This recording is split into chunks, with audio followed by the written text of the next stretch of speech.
Good evening, everyone. Welcome to Justin's Sci-Fi Talk Show. And tonight we are going to talk about something that has been everyone's science fiction fan's dream, setting up their own talk show. Now, there are several ways to do it because of the technological advances that have happened over the last 20 to 30 years. Some you can you go the more traditional route, and if you have an idea, you can approach a local cable station, and one of our guests, Mary McCartney, is going to talk about that tonight. Or if you are more high-tech and more computer savvy, you can opt to use internet television or internet blog radio. And we're going to have our guest Jim Pangiamzis just talk about some of the shows he's done on both forums, and we'll take it from there. And feel free to, for anyone who's listening, so you can type in questions at any point, and we'll ask the two panelists. So, Jim, we'll start with you. You've really gone around the crucible a fair bit, doing all kinds of interview shows using all kinds of forums. But I want to talk to you about your experience with internet television and with, well, we'll start with that first. What have been your experiences with, say, this format, Blab? Well, first of all, thank you for the invitation. And yeah, one of the early adopters in Blab. I started last year. And it was through Tanya Hoffman through the Public Speaker Association and a few others. I heard about it, and you know what? It has been a great experience. I've had some experience in being on other people's shows and being a guest on internet radio shows. And what I liked about Blab was that it allowed you that communication. It allowed you 3 other individuals to share.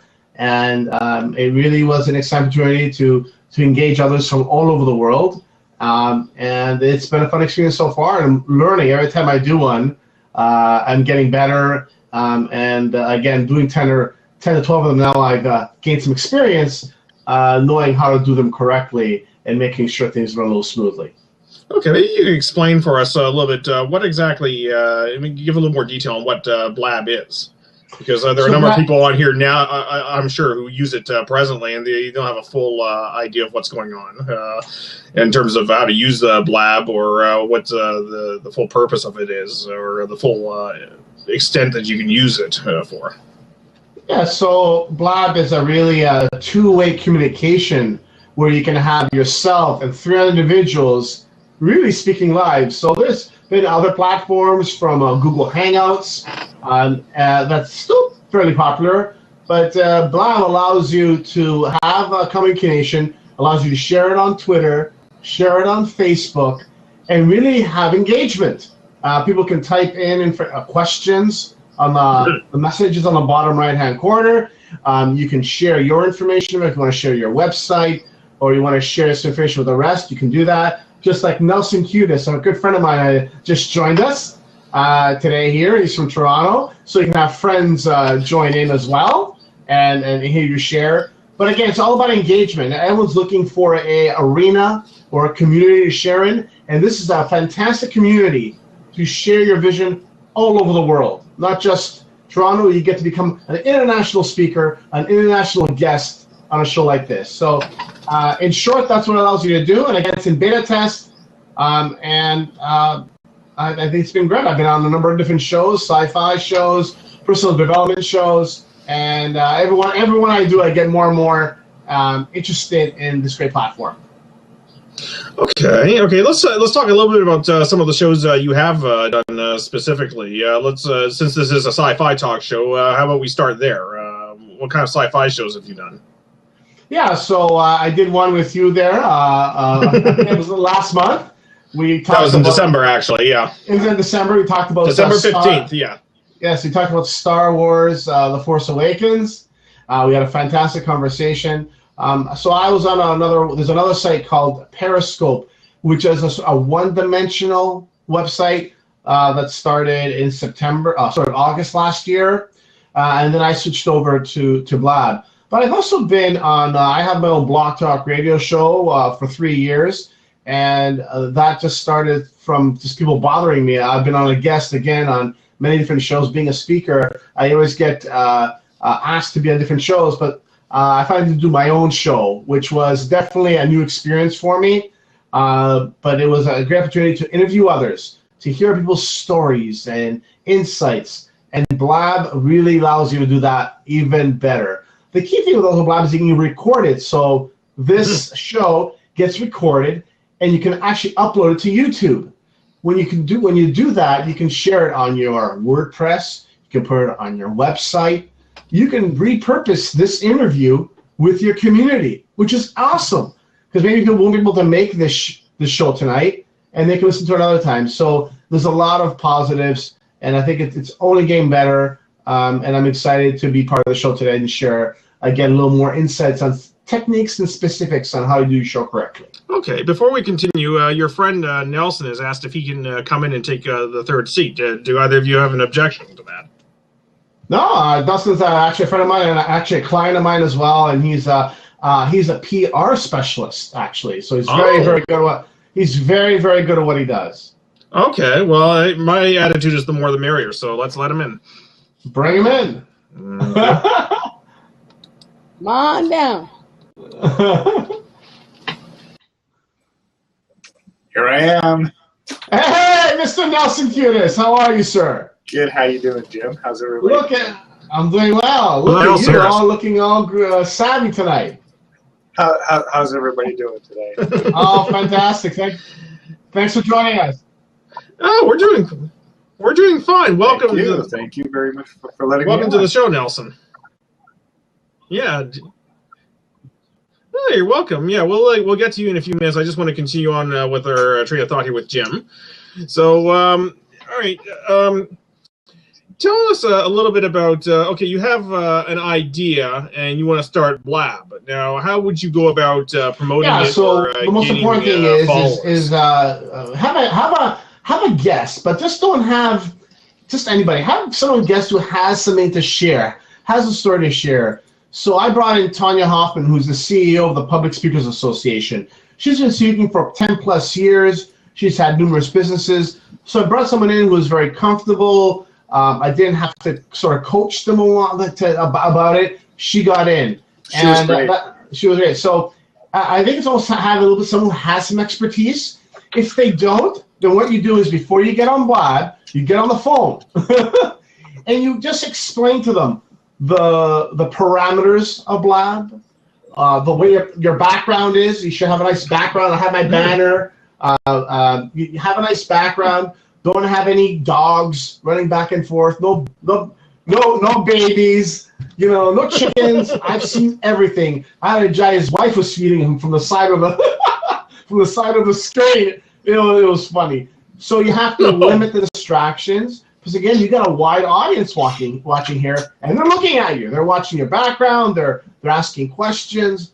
So you got to do some preemptive work on your guest, and go from there. Sure. Now after that, you get a link here from Blab, and what you can do with that link, you can share it anywhere. You can share it on Twitter. You can share it on Facebook. You can email it to anyone you like. There's a link, and the link goes exactly to the show here tonight. Okay, if you have a newsletter, if you have a blog, WordPress, Blogger, Drupal, you can add the backend. It's called HTML code on the back of the website and do a bigger promotion. So I put usually the Blab on my Facebook, Twitter, on my newsletter, on my blog, and I'm having a lot of friends come in and join. So that's the sort of the condensed version. We can discuss a little further after we talk to the rest of our guests. But again, there's a little bit of research. And one thing is, don't think about it too much. Have a little bit of a checklist, and you're gonna and you will have challenges. Let me tell you, I've had challenges. Justin has challenges. See, doors open and close here. So this actually leads me to. This is actually a good segue to my next question. Talk about a little bit about some of these challenges and what are some of, I guess, maybe the downsides or the pitfalls you've found using Blab, and what can you warn other people who want to use this? So the next thing is this is beta. This is a beta. You can hear it like that, something like that. Just like this. There's one example right there. There's one example. Okay, there's one live example. CNN, no. So that's one example, which we'll have to talk to Nelson about that later on. So the next thing is this is beta.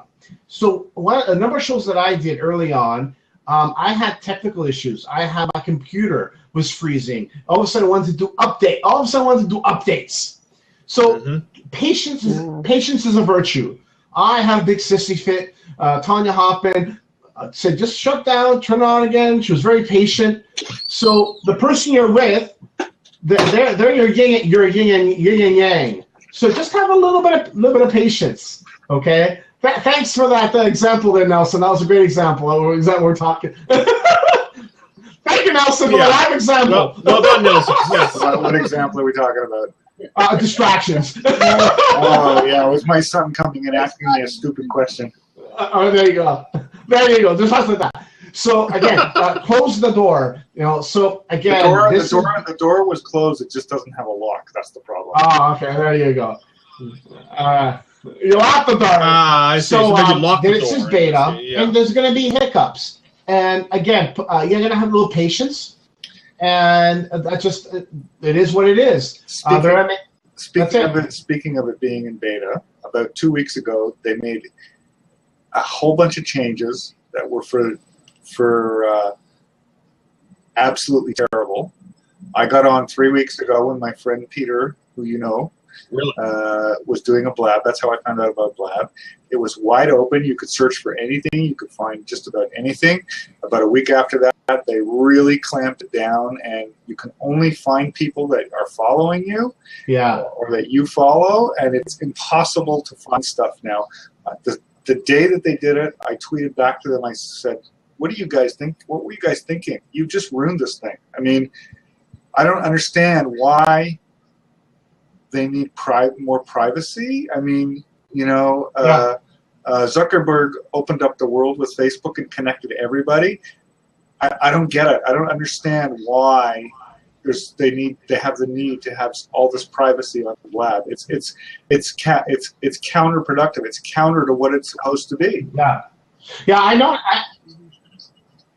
Okay, so you haven't had a particularly good experience with these updates. I agree with Nelson too. I noticed it 3 weeks ago. I'm sorry, Jim. But the updates. Go ahead. I've only been on this thing for 3 or 4 weeks. When my good friend Peter Shankman did a Blab and said he was doing a Blab, I thought, okay, I'm going to jump on. I don't know what the heck Blab is. I jumped on and I got hooked. I was on for maybe a week and a half, 2 weeks, and they made all these changes, and I just couldn't believe the changes that they made. I can't believe that more blabbers have not come back to them furious with what they've done. Yeah. I went after them too, and I didn't get anything in response, believe it or not. So I understand. I tweeted them. They even tweeted me back. Yeah. So I don't understand why they did that. I like searching the shows to see what's available. But that's a good point. So let's just continue what we were talking earlier. Again, there's an opportunity to get people to talk about a topic. So the next important thing, the third thing that I want to listen to Mary speak, is a topic. Sure. So sometimes a topic is the most important thing in the whole aspect of what you're talking about. It has to be catchy. It has to be interesting. I spoke on savvy networking and the power of ask, my friend Sujit, and we had about 80 people on Wednesday night. It was insane. I was like, wow, we had a lot of interest. So the title, think about the title a little bit, put some effort into that, discuss it with your friends, and go from there. As far as what Nelson's talked about, yes, there's been some changes. Some of the changes I think have not been favorable changes, I have to admit. They have, none of them have been favorable. And I'm not sure either. So for me, I take the high road and just keep going, and I hope that they reverse it. But I still think it's a great area. What Nelson was talking about earlier, ladies and gentlemen, is when Blab first started, there was it was very open. You can actually scroll down and pick any Blab you want to see. So if you wanted to see a Blab on networking, you want to see a Blab on what movie stars are doing today, or there was a lot more flexibility. And what they did about 3 weeks ago, and Nelson's into it, they actually clamped down, and it's only a select, I think Nelson says only your followers. But for me, I noticed it, and I haven't been on action in a couple of weeks to tell you the truth, so I noticed it a couple of times I was on this week. But that's in short, some tidbits on all that, but I can show a little later on, but those are the really the nuts and bolts of the show. But how about you go ahead, back to you, Justin, and let's hear everybody else share. Okay. Well, that was a very good, introduction, I guess, for especially for those who are novices or those like Mary who have like next to no experience with Blab. So, you learn anything, Can I Mary? ask you a question? Yeah, go ahead. Yeah, go for it. Yeah, absolutely. I am brand new. This is the first time I've experienced Blab. I like what I see so far, but I didn't see the other side. But what I'm understanding, I think, is that only people you specifically invite and choose to find the link to your show will find you now. Is that correct? Unless you Is that what you're saying? unless you know who they are and you put it in the search and go looking for them. Yeah. Right. Or they Yeah. So we just had an or example of that. They send you the link, and you can click on it. Right. So it's by invitation only, apparently. I agree with Nelson. It sounds counterproductive. It's totally counterproductive. And they better smarten up real fast, or they're going to start losing people who are already on the thing. And it's going to Okay. You know what? Blab monitors, be warned. I hope they hear me, because they've totally what's the right word? They've gone counter to what the thing is all about. Yeah. You know. No, I agree. Advertise yourself. Yeah. Again, it is a great platform. It's just that they made some adjustments which seem, I agree with you, it doesn't say a little counterproductive in the sense. So we'll just keep moving forward, because the goal of the show is just to kind of talk about why to do the show. But we mentioned well, I like what I'm seeing. I'm sure it's in the works, right? You said it's beta? Yeah, it is. So it's 100. You don't find out about things. It's 150% counterproductive to what it was 3 weeks ago. Yeah. Okay. That's how outspoken. So might be popular. That's how outspoken I am about it. Yeah. All right. Okay. All right.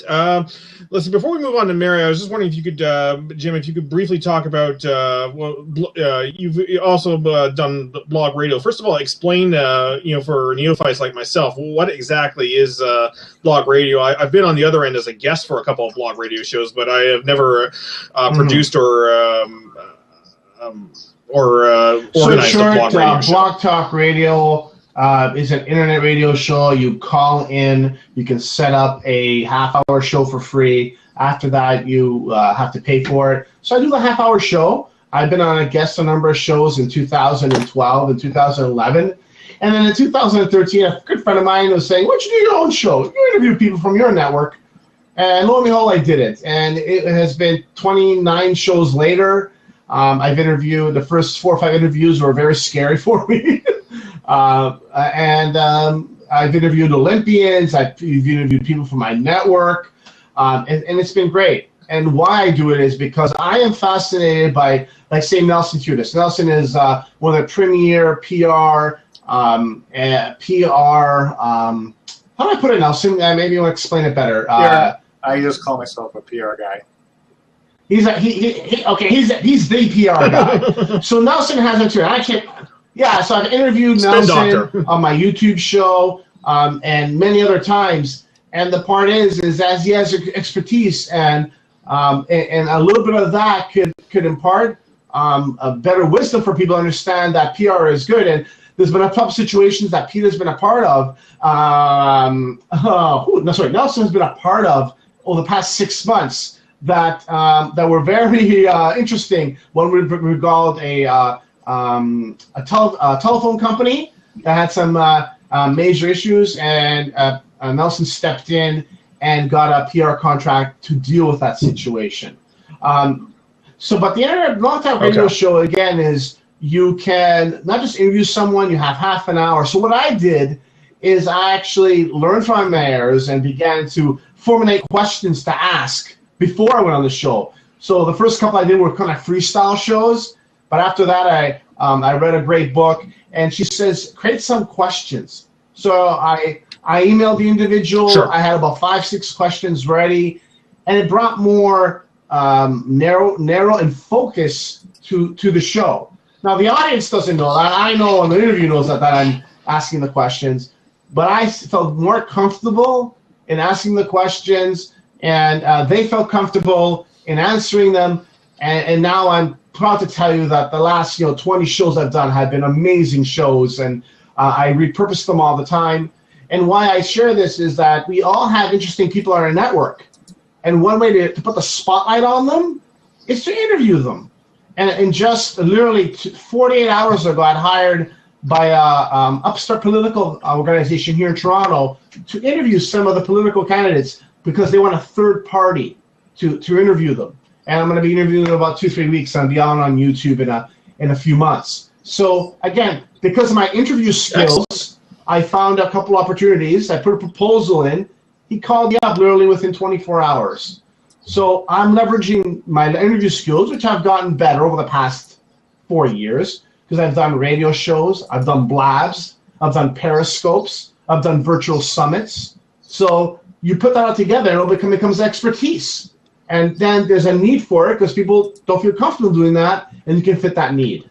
So I really believe that you can carve out an hour of a month or an hour of the week and do this. And it becomes something fun after you kind of work through the lessons. There's lessons along the way, and I'm glad to share this with you, Justin, because it's important to say that you can skip those rivers and cross those bridges faster by kind of taking some notes here tonight and making it happen.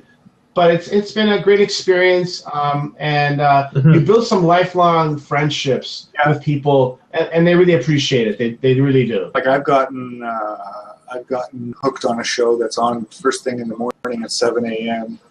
This guy by the name of Evan down in Atlanta, Georgia, and his co-host is Pat, and they do this show called the Healthy, Wealthy, Happy Success Show every single Monday to Friday, 7 a.m., and it's all inspirational stuff. It's really cool.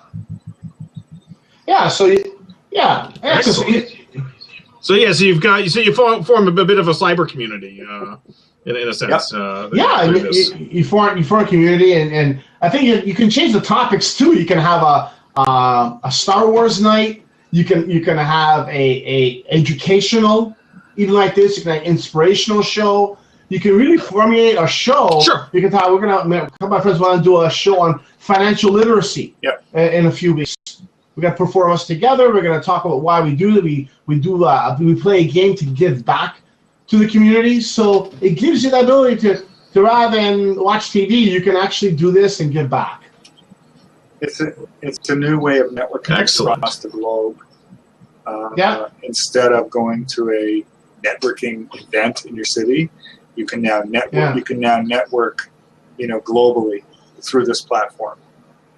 Yeah, and I think it's a great thing you're saying, Nelson, because we want to go on network, but the online community is huge, and I think that the way Periscope exploded last year, and people still are using it. It's a great platform. I was using it yesterday. I was at an event. I was periscoping all day yesterday.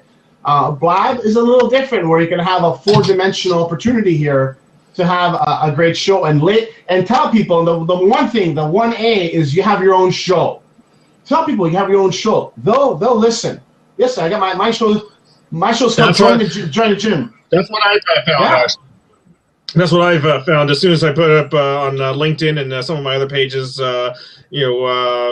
host and producer of my own internet Sci-Fi Talk Show. I mean, I just got enormous attention immediately, and it's kind of put me into a bit of a different level and a different category in terms of Yeah, just like when I became an author in 2007, just saying I'm an author, people began to author what? Oh, you have an expertise in something?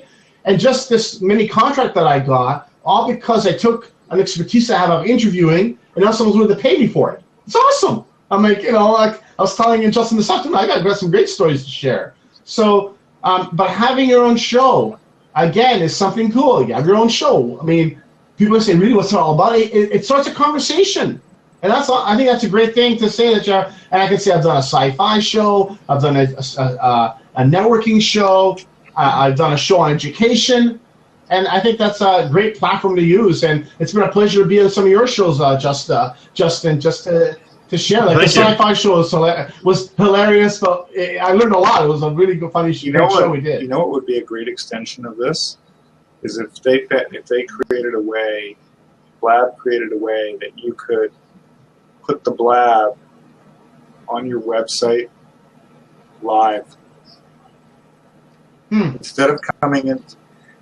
That would yield phenomenal results if they could do that. Instead of coming into Blab, if you could Blab. Here's a phrase I'm going to coin. If you could Blab, if you could Blabcast your Blab. Blabcast. I like that. I'm going to remember that. I'm not just another pretty fish, you know. If you could Blabcast your own Blab on your own website in real time. Oh, I love it. I love it. Wouldn't that be phenomenal? Yeah. Well, at this time, it would. You work on it, Nelson. Yeah. Right. You work on it. Right now. I can assure you, my show will definitely be taking advantage of that once they get that. Right now, or even to extend it, further extension of that, if you could do that on Facebook or Twitter. Well, right now you can share. Right now, also you can share it on Facebook and Twitter. You can share the link. But I'm on Facebook and Twitter. Yeah, you can share the link, and you can download these directly to, or upload, I should say, to YouTube as well, which is what I do with my episodes, and that's where I'm getting a lot of my viewers from. I'm talking about. I'm talking about starting in here and having this platform cross live to your own website, Facebook, and Twitter. Yeah, I understand. Yeah, I understand. Wouldn't that be fantastic? Yeah. Well, you never know with the way innovations are coming up. It could be a reality in a couple of years. It'll take them a while to figure it out. Yeah, but I think it could. As a sci-fi fan, I like to believe in the possible. So, there you go. Now, what if you want to go a more traditional route and say you want to go on and do an actual television show? And we've got a guest here, Mary McCartney. I've known Mary for a number of years. She's been a past district governor of District 86 Toastmasters. And she's also a professional speaker. She's a former teacher. She's an author and a businesswoman, and she has quite a bit to offer. So, first of all, Mary, thank you for agreeing to be on here. And thank you, Jason. Let's just start up. Yeah. Well, first of all, let's talk about what motivated you to do a talk show on cable. Well, it started because I'm an educator at heart, whether I am in the classroom, whether I'm in corporate training, or whether I'm on a stage giving a keynote. I'm an educator first and foremost, and I'm also a student. And when my husband took ill, I realized with all the time I'd been teaching, I'd never learned anything about healthcare. And so I needed to find out information for my husband. So what better way to find out than to start a show where I could invite the experts on and come and tell me what I needed to know, because I knew I wasn't the only one that didn't know this stuff. So I had the experts come to me, and then I was able to ask the questions that I wanted to ask to further my education and share with our community. So that's how it got started. Okay, so tell us a little bit about your talk show. What it's about. How long is your as an average episode? What kind of guests you have on there? Yeah, it's an hour long, and it's cut into 4 segments. So we have a 10-minute segment, then 17 minutes, then 10, then 17. So it gives a little bit of a pause. Some of my guests are a little bit nervous, but as you know me, Justin, I'm a pretty user-friendly kind of gal, and we get chat pretty easily, and it's not like it's a big Ellen DeGeneres production. We're in this little make-believe studio, and it's for Rogers TV. So anyone that has a Rogers account can stream it online. We have people in Newfoundland that watch it. But excellent. It's that's incredible. That's awesome. Yeah, it is. Well, anybody that has Rogers can stream it, and it's live Monday mornings from 10 to 11, and then Rogers shows it 8 to 10 times through the week at various timelines. People can see it whenever their schedule allows them to see it. And it's worked out really well because it has that interactivity with the experts. It allows me to get to know what I want to know. And it's amazing the information that people want to share. And I've had no problems with getting guests. The show's been running about 1.5 years. So I cover all kinds of information. I started specifically with healthcare. The show's called Boomers to the Power of 3. And that's kind of like I was the math teacher, you know, with the upper script, superscript, power of 3. And I say we're better, brighter, and bolder. And, you know, you can imagine when you look at me, I'm definitely in the boomer category. And my first guest wasn't. So she wanted to know when I said we're better, brighter, and bolder, she said, then what? And I said, well, then yesterday. So it helps to be, you know, quick thinking to kind of run some of that stuff because I don't script out my conversations. People are very relaxed with me. I don't take them down any pre-planned rabbit holes. We talk about the things they're comfortable with. And one of the things I really need to keep an eye on is everyone's comfortable with their own jargon. You know, every industry has jargon. And so they get used to talking in their words. So sometimes I have to say, whoa, like, can you tell us? I get busted for that all the time. So I know where you're coming from. Yeah. So, and it kind of relaxes people. It gives you a sense of being able to participate in a conversation as opposed to a one-person lecture kind of thing. As you know, my brand, I'm an inspirational humorist. I'm a professional smarty pants. So I get to share some stuff with them too. So a sense of humor goes a long way. Yeah. Okay. Let's now.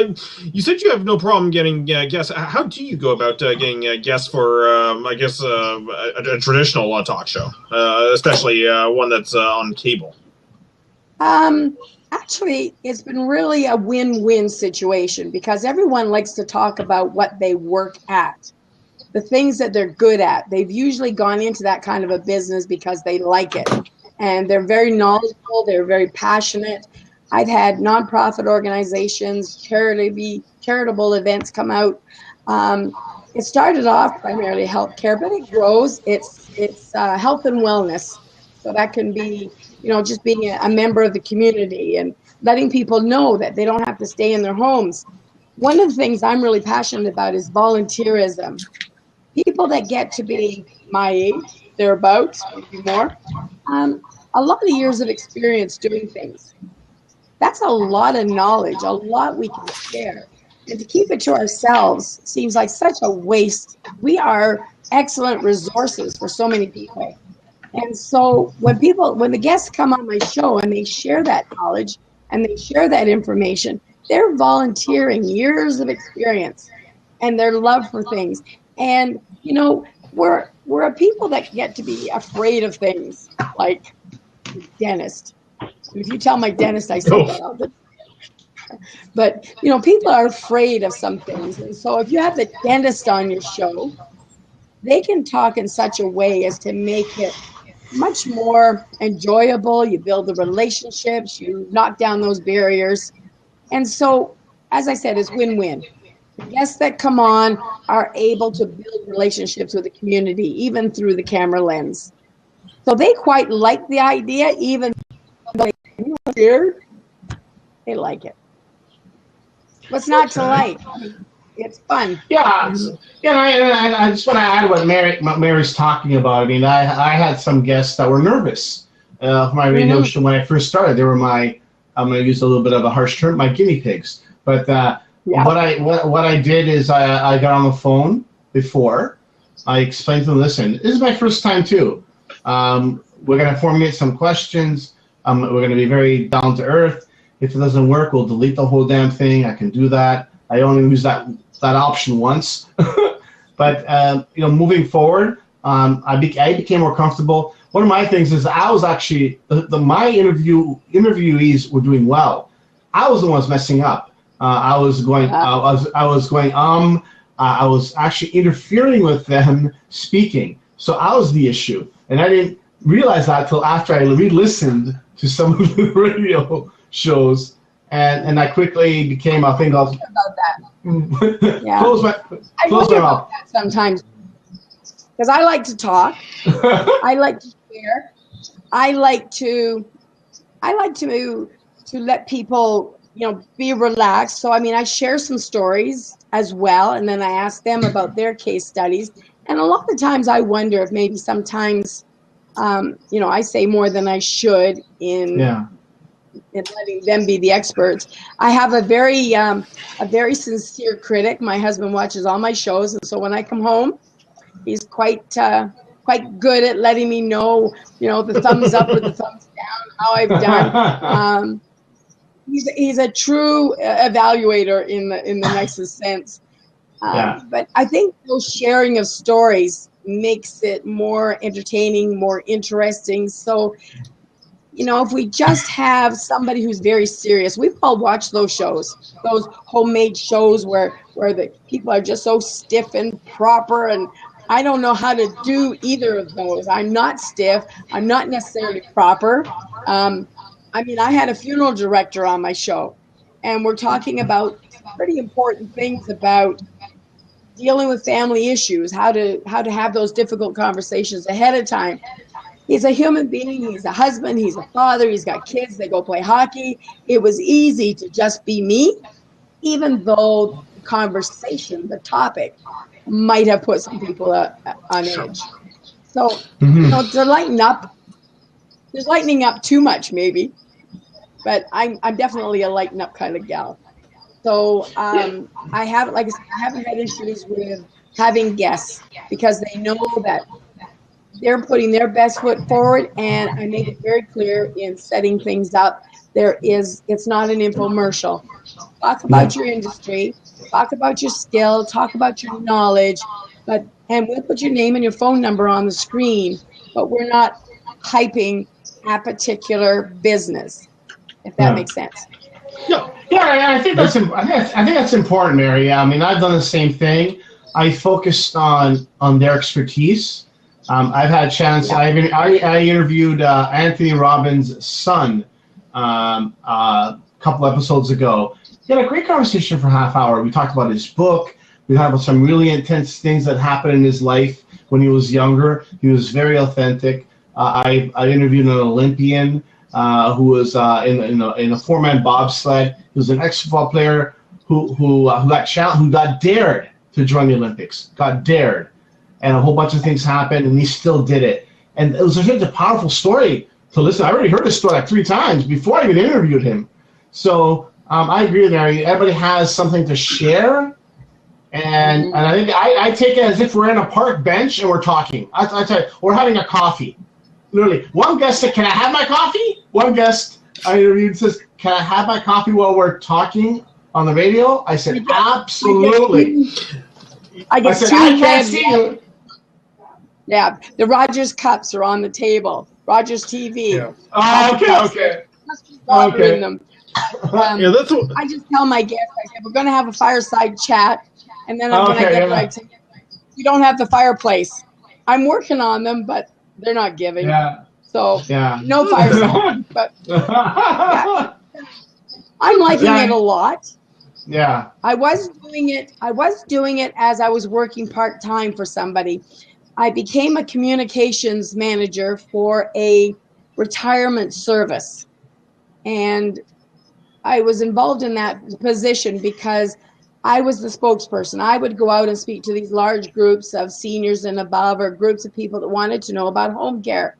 And at Christmas time just passed, the gal decided she wanted to go in a different direction. She didn't want to gather up these groups of people and have these discussions.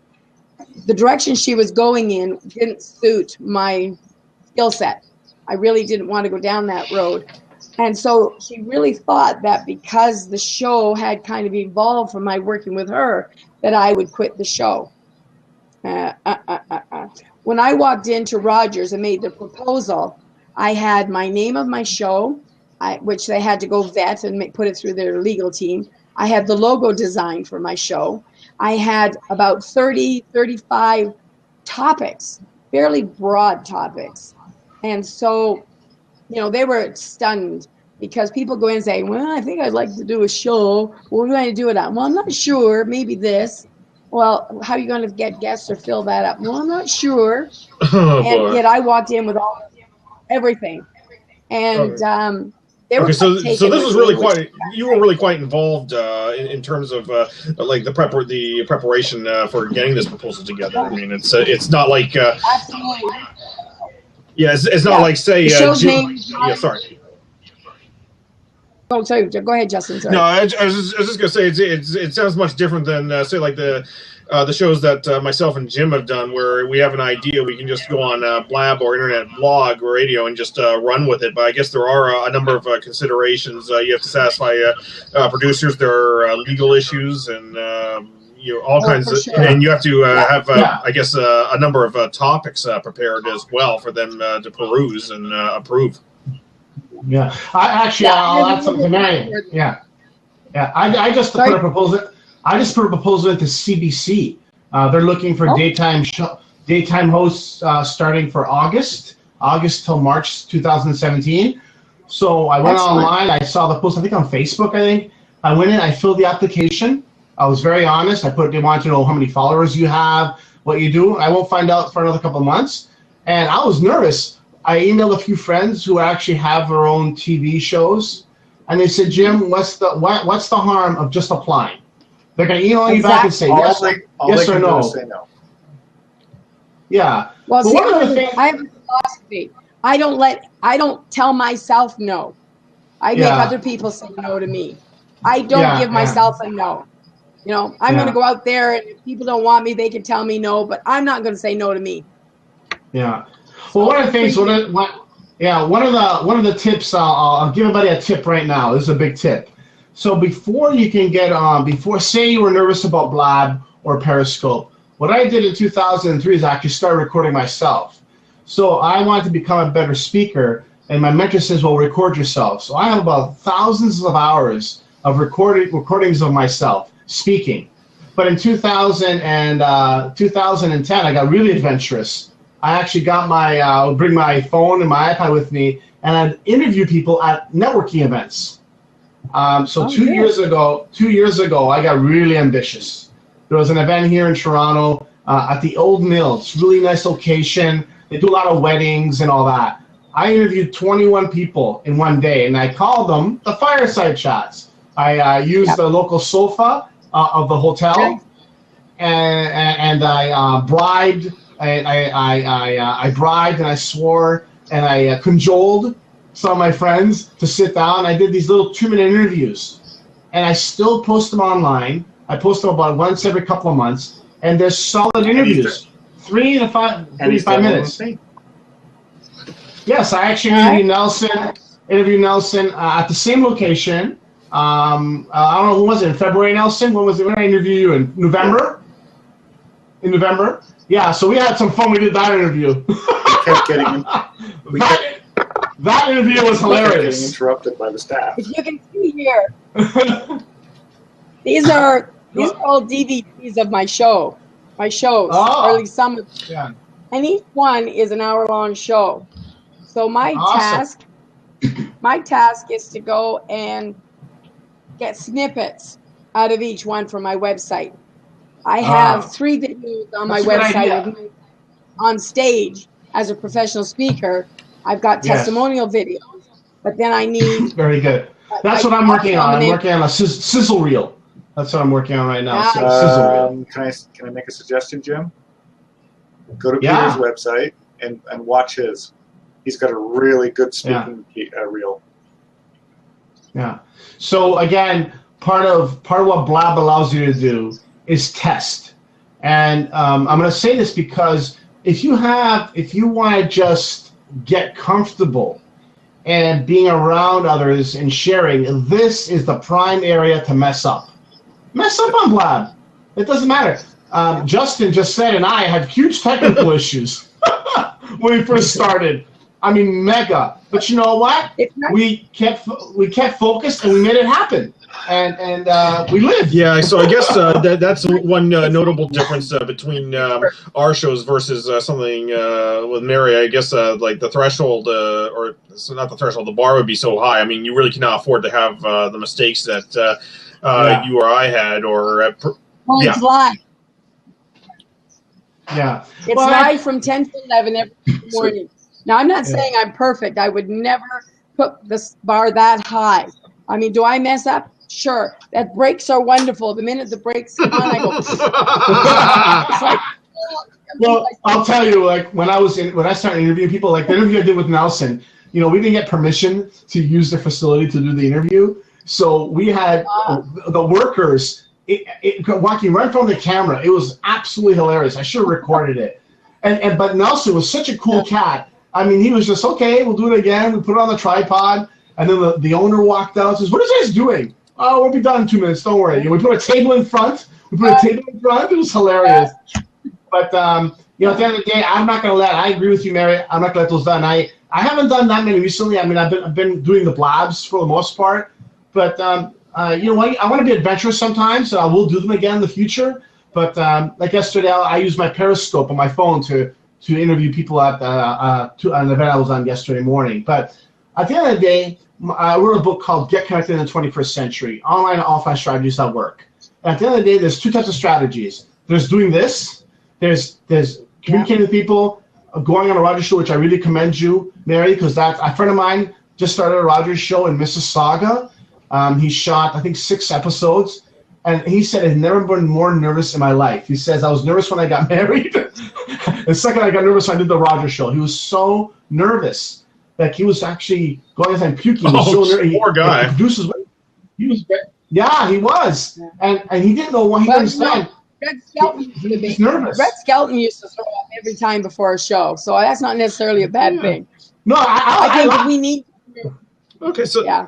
We need to be nervous because I believe if we're not nervous, then it's more about us and less about our audience. We should always be nervous that we are there to give the best we've got. I'm nervous, Mary. I'm nervous. I swear to God. When I interviewed Jarek Robbins, I phoned 3 of my friends the morning of. I said, "Are you sure I can do this?" "What do you mean you can do them? He's just a guy who's written a book." Yes, he's actually Robbins' son. Like, I phoned my friend. I was so nervous, but he was so cordial. Yeah. He was on. So I don't know. I was just overreacting a little bit. But at the end of the day, I think that I got bigger list I'm going after now. I should see what I'm going after now. So it's really funny. So I'm like, I think Jim, because one of the things about my show, as much as I love it, and it excites me. I mean, Monday morning is just great because I get to get up and I get to go do my show and meet some great people. Awesome. But one of the drawbacks for me in this venue is that it is very much confined to a local geography. I don't have international global guests in that forum. However, that doesn't mean that I'm not going to look at stretching and reaching out. And I see a podcast on my horizon or a Blabcast maybe. And Nelson, maybe you're the one that's going to set that all in motion. And, tweet me when you do, when you get that all ready to live stream. Hey, call me. I'd be very interested. It was just an idea. Okay. Well, Mary, what advice could you give to someone, say like myself, who would be, say, if I were interested in, taking my show to the next level, to say it being a cable or a Rogers show? What advice would you give, like in terms of approaching and preparing for that? Well, Justin, as you know, being a speaker, putting your best foot forward, you need to be prepared, have all your ducks in a row. I scored big in the sense that I had the name of my show, I had the logo all created, and I had solid content. There was never any thought that they had that I was going to run dry. And so actually I was asked if I would do a second show as well as this one, that I would do a call-in show because I'm pretty snappy, quick. I'm a bit of a smart aleck, as you know. Oh, and they wanted me to do Yeah, I know. I follow Jim. But because my time is not as free as it once was, I had to say, no, not at this time. But, I think what they're looking for are people who are confident, who are knowledgeable, who will follow through and be committed.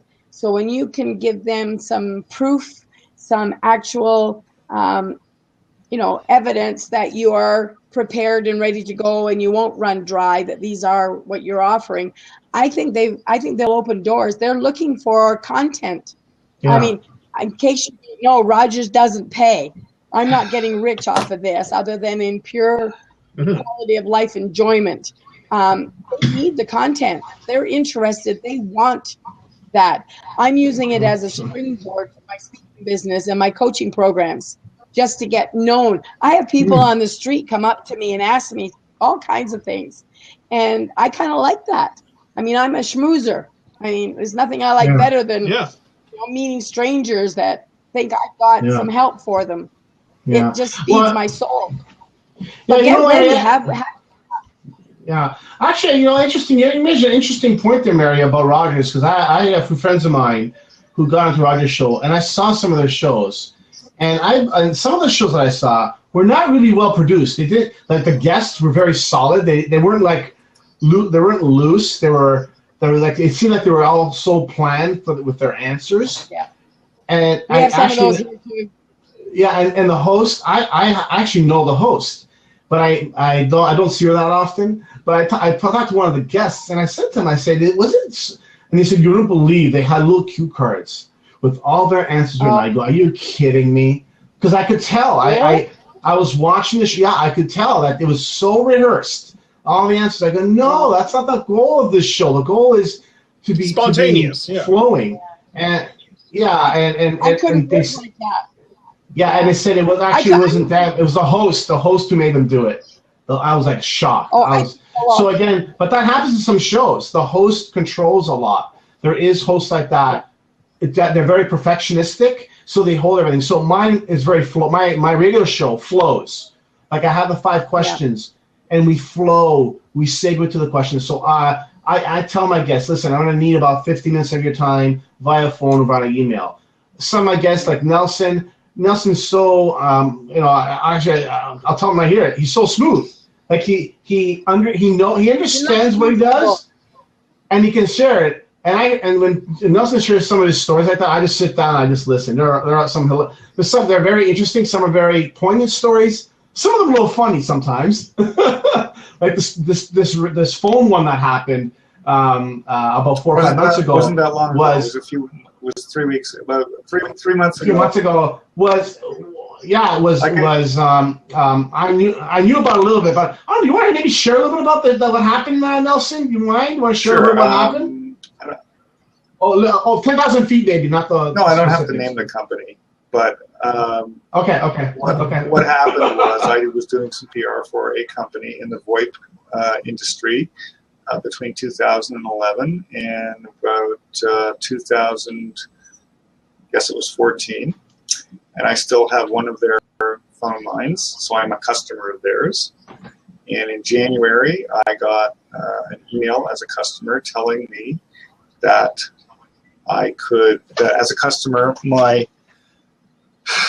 I could make outgoing calls, but I couldn't get incoming calls. And so all of their customers in Canada were not allowed to get any incoming calls because basically a partner of theirs in Canada, they were in a financial dispute with them about how much money was owed. And so their partner who provided phone numbers decided if they didn't pay by a certain date, they were going to cut them off. And that was very, very detrimental to their business. They basically were at war with each other. So as a customer and as an entrepreneur, I use that as a launching point to email the COO of the company and said, you are about to get hit by a media firestorm here in Canada like you wouldn't believe. You need to rehire me immediately to do crisis management PR for you, or you're not going to know what to do. All right. Excellent. And it was nasty. It was in the papers for at least 3 days. I knew a little bit ahead of time because Nelson had informed me, but it hit the airwaves. It hit I saw it in the Star. Yeah, so it was interesting to see how things can blow up very quickly that. But one thing I want to ask Mary a question. You talked about something very interesting that I maybe missed to talk about is content.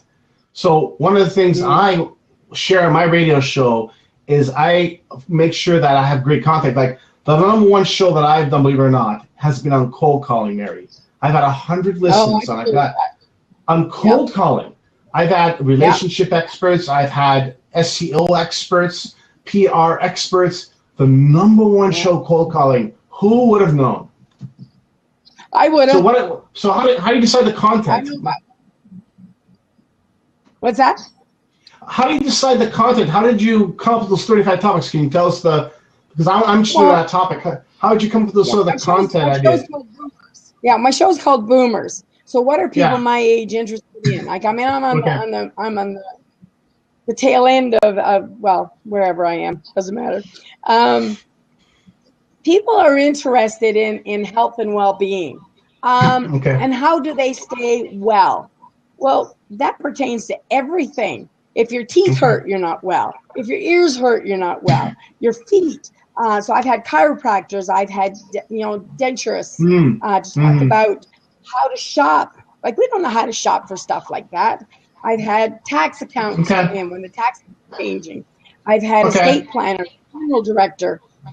It's not really hard because when we talk about wellness, the door's opened almost so you anything. Keep it as broad as possible. I had a Interesting. She does a free magazine up here. She did about 4 or 5 years ago. She started a magazine called Kids in the Great Bruce County because that's where I live. And then where is that? Where is that? Where is that, Mary? I live in Kew Garden. I'm up on the west coast of Ontario. Okay. Up north of Goderich. And so she did a Great Bruce Kids. Well, then she did a magazine called Great Bruce Boomers. So I had her come on my show to talk about setting up her entrepreneurial business. She moved back here. She couldn't get a job. She saw a void. So it's pretty open-ended because everybody that listens, doesn't matter how old they are, they've either got younger kids or older kids, family, they can just share everything. So, because I know the reason I'm asking you because I network a lot and I meet people from various things. So I know like I worked with a podiatrist. One of my mentors wrote a book on healthy teeth. He's going to speak actually next month. So I'm just thinking of what topics would adhere to my listenership. Because I just want to kind of get a little more variety of topics. Yeah. Yeah. I did one a couple of weeks ago, and my critic wasn't really favorable about it. I thought the gal was really, well, she was older than I was, but she was kind of fun and light. Talking about genealogy. Now, my husband had absolutely no interest in genealogy, so it was going to show that he can't please everyone. Yeah. Well, exactly, Justin. So, I mean, what do you do? So I'm very self-centered. I tell my guests that this is all about me. I only invite people that treat me well. There was a lady that in real estate that wanted to come on my show, and she actually announced at a business women's meeting, I want to be on your show. And yet for 8 years, she had treated me like dirt and snubbed me and was really kind of in social environments. And I thought, no, I have choice. This is my show. I can invite people to choose. And I invite people who are friendly and conversational. I don't want somebody that's going to give me a one-word answer. So, how long have you been in King County? A year. Yeah. Mary, that happened to me. I was a guest on a show, and we're talking about networking, and I was supposed to reciprocate. I was supposed to reciprocate him having on my show, and I actually don't want him on my show because the way he treated me. Oh my God! I'm not gonna mention his name, but he was saying, what else you got? And he actually challenged some of my answers, and I was like, I was very disappointed in that, and I'm not gonna have him on my show. I don't need that attitude. Like I don't know what he was giving me attitude for. Like what do you got next? Like it was very confrontational. But I took the high road. I just did my... Yeah, this brings up an interesting question I'd like to pose to, I guess the three of you would be, have you ever dealt with a guest who's been particularly disruptive to your show? And what did you do to resolve the situation? Or what can you do? Justin, it's a good question. I think a lot of it is it's your show.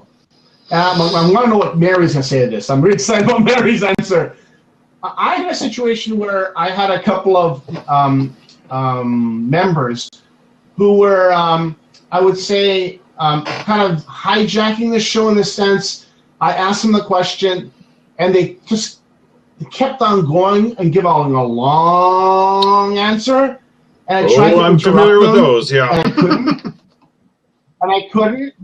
And we had, 5 questions. So he got in a little bit of a run with the first question, and he liked himself. I guess he liked hearing himself talk, unfortunately. And I'm like, oh, wait, I'm guilty of that too. I'm not Halo here. We're very authentic here. And he went on for 15 minutes. I actually put the call on speakerphone and let him go. I said, you know what? I after the first, then I asked him the third question. I said, oh, by the way, the show's over. He calls me back and he says to me, what was it all about? I said, you know what? I thank you for being on the show. Unfortunately, you took too much time. And as soon as I said about what happened, he actually apologized for almost 20 minutes. He was so apologetic. And I took his apology. He says, I didn't realize. I go, oh, no, you realize a lot. You like hearing yourself. He goes, I guess, but I'm really sorry. So I kept it. I didn't delete it. But a couple other times, because I went through the situation, I actually stepped in. I said, okay, we're going to go to the next question. I actually stepped in. I said, okay, I'm stepping in. And it's going to happen because it's your show. I have 30 minutes on my radio show, so I need to manage that 30 minutes. And what I've done now, I tell people you have 25 minutes. The last 5 minutes is flex time. And this book that I read talked about having structure. She was not perfectionist, but she needs structure. So I'll throw her over to Mary because I want to hear how she gets. Before you do that, I gotta go, so I'm gonna bow out and say goodnight. Okay, well, listen. Well, thank you for joining us. Nelson. Thank you. And we'd love to have you back as we'd love to have you back as a panelist for another episode down the road. On some other topic. When are you on? Well, that's an interesting question because I'm basically playing chess games with some of the individuals who I want as guests, but we'll let you know. Okay. I'll send you his email address, Nelson. I'll send you his email address. Thanks, Nelson. Good night. Good night, Nelson. Thank you, Nelson. I will say probably it's easier to massage conversations when you have eye contact, because this scenario is probably more manageable. Justin would be a better answer or responder to that with his show. Nice to be invited. Nice to be considered worthy of being here. I know I choose my guests carefully, so I'm appreciative, Justin. You're very welcome. Yeah. Because with the show, we sit so close together for camera work, and I tell my guests ahead of time that the breaks are set, but they're flexible. Sure. But at the end of the show, they're just going to turn us off. So, I can kind of massage it a little bit, and then, like you, I'll just step in and say, that's a great thought. That's, let's come back to that right after this message. And then I'll just address my view and say, come right back and again with so-and-so. So, but it's picking and choosing who you want. And that conversation usually begins long before the invitation's made. Yeah, that's what I do. I like to do research on some of the individuals who I don't know too well, or if I do know well through the sci-fi community or otherwise. I want to make sure that they're suited for this type of format and stuff, and that they will behave accordingly and stuff, because I don't want individuals who are going to be disruptive or who are going to be chronically argumentative or make personal attacks. And we're very lucky because in the sci-fi community, we're populated with very nice people. We're very friendly for the most part, and I haven't had a situation like that. But one thing I do like about Blab is that if we do have a disruptive guest, and I haven't had to do this yet, you can just lock them out, and that's the end of it. And that's the end of it. Yeah. Well, I'll tell you, early on, I was on an internet web show called Liquid Lunch, and I went on the first show. It was 2011. I've never been more nervous in my life, but the host of the show, his name is Hugh Riley, just treated me so professionally and told me to relax. They brought me to the show at least 5 other times. And I asked them after the first time, I said, why would you bring me back? That was a disaster, the first show. He says, you know what? Come back. I went to the second show, and the rest is history. I did 5 shows for them. I still have the audience behind me. And but again, I think it's going as a guest. So the last tip I want to give people, and again, I'm going to throw this to Mary too, because I want to hear what she has to say, is I was a guest on a lot of shows. I think I broke a record. I was a guest on probably maybe 35 shows from 2002 to 2011, a lot of shows, like podcast shows, internet shows, radio show. I was a guest. So I got a lot of practice to see. But when I flipped over in 2011, it was a different perspective. But I've enjoyed the ride, and it's fun doing this Blab. And I've done 15 different Blabs on personal development, speaking, the Sci-Fi show, and it's always been great to be a guest. But how about you, Mary? What are your thoughts? Well, I've been on a guest a number of times for different reasons. I've really enjoyed it. I have no difficulty, and a lot of it's come from a lot of the people that I've met. I've learned a lot from some great people. That the Toastmasters organization was really wonderful for me. I got some first-rate, hands-on, personal development par excellence. So I was in positions where I got to represent other people, and felt very comfortable. I learned to be comfortable in my own skin. And so being a guest, I'm very comfortable with. I hope whoever's asking me, like Justin, knows what I'm good at, did not ask me to come and present something I know nothing about. So it is good practice. And of course, now that I'm a keynote speaker, standing on stages to hundreds of people, I have found, well, I just like people, and it's easy for me to be connecting with them and be relatable. I've done webinars for a company in Mississauga for the last 4 years. I do 3 webinars a year, and I just send them my slides. I go down there, they lock me in a room by myself, and for an hour and a half, I'm the biggest goof like I am on stage, all by myself. And so I don't have any problems with stuff like that anymore. It's just really, that's who I am. I think that's the most important thing. You have to be true to yourself if you're going to do something like this. Yeah, well, you're doing things that are true to you, Justin. I mean, you chose a topic that is something that is very much a part of your life. You have a passion for. You're not out talking about things that are just sort of perfunctory and job related. You're doing something that matters. Yeah, because I think whatever you talk about, whatever topic you have to have a passion for it, a really strong passion. Because I mean, I've been in jobs, and I've been in other situations, where I've done well in them, but I wouldn't necessarily start a TV show or a talk show on it, just because I just didn't have the passion. I didn't have the fire in the belly, so to speak, to look forward to getting guests together and collaborating and having shows that can run 20 to 40 minutes, and we're even running overtime here, but that's fine. I mean, because I think we're having a great discussion, and so I would say know yourself and be passionate about whatever it is, whatever idea you push forward, and I think that is going to make the difference between having an average show and a phenomenal. Yeah, absolutely. I mean, Well, when I started like the Periscope, I was like, I would do one every day. I was like, okay, I'm gonna get this right. And the first show I did was awesome. The second one was awesome. And then people were telling me, man, you got some good shows. I got some big following happening on Twitter. because I went on with a plan. And I think that I empower people, that we all have expertise no matter what it is. I work with a lot of speakers, authors, trainers, facilitators. And I tell them that a Blab show will be something to look into.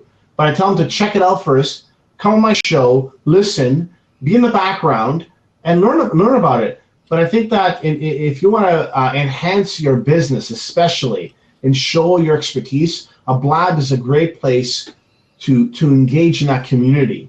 Because this is a great community. I know Nelson is right. Nelson made a big point at the beginning, was they made some changes here in Blab, and I didn't make a big deal of it. I think it's irritated Nelson a little bit.